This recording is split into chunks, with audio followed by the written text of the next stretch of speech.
Breaking the Wall of Microbial Resistance. Francis Luciano. Falling Walls Lab, Spain. Now we are going to speak about the hip, unfortunately not because of the reggaeton. Imagine your grandfather, your mother, or even you are walking, fall down, break the hip, and need the surgery were a new hip replacement that has plastical and metallical components. But in the moment of the surgery, the bacteria you have on your own skin and those on the surgical environment can enter inside of your body, stick to this new hip replacement, and produce a huge infection, causing in the patient pain, losing physical functionality, and even the death of the patient, and translating into a very high cost for the healthcare system.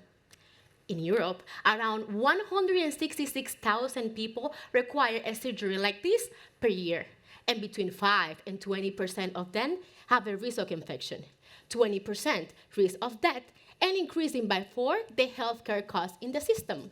If we translate those numbers to America, it can increase up to 5 or 6 times more.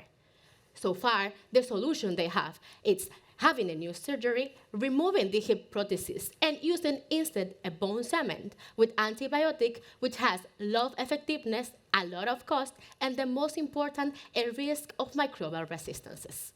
Because of that, and taking the advantage of 3D printing technology, we have developed and designed a 3D printed spider web shape that is going to be on the head and the hip prosthesis in the moment of the surgery, loaded with an antibiotic and an antifungal drug to prevent the infection, releasing in a controlled time.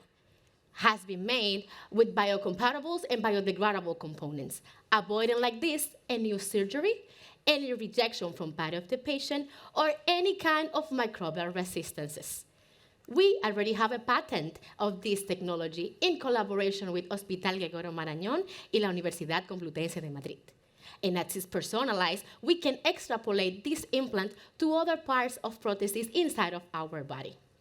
In this stage, we are looking for sponsors to help us to continue the investigation in vitro, in vivo, and preclinical trials, working together for breaking the wall of microbial resistances. Thank you.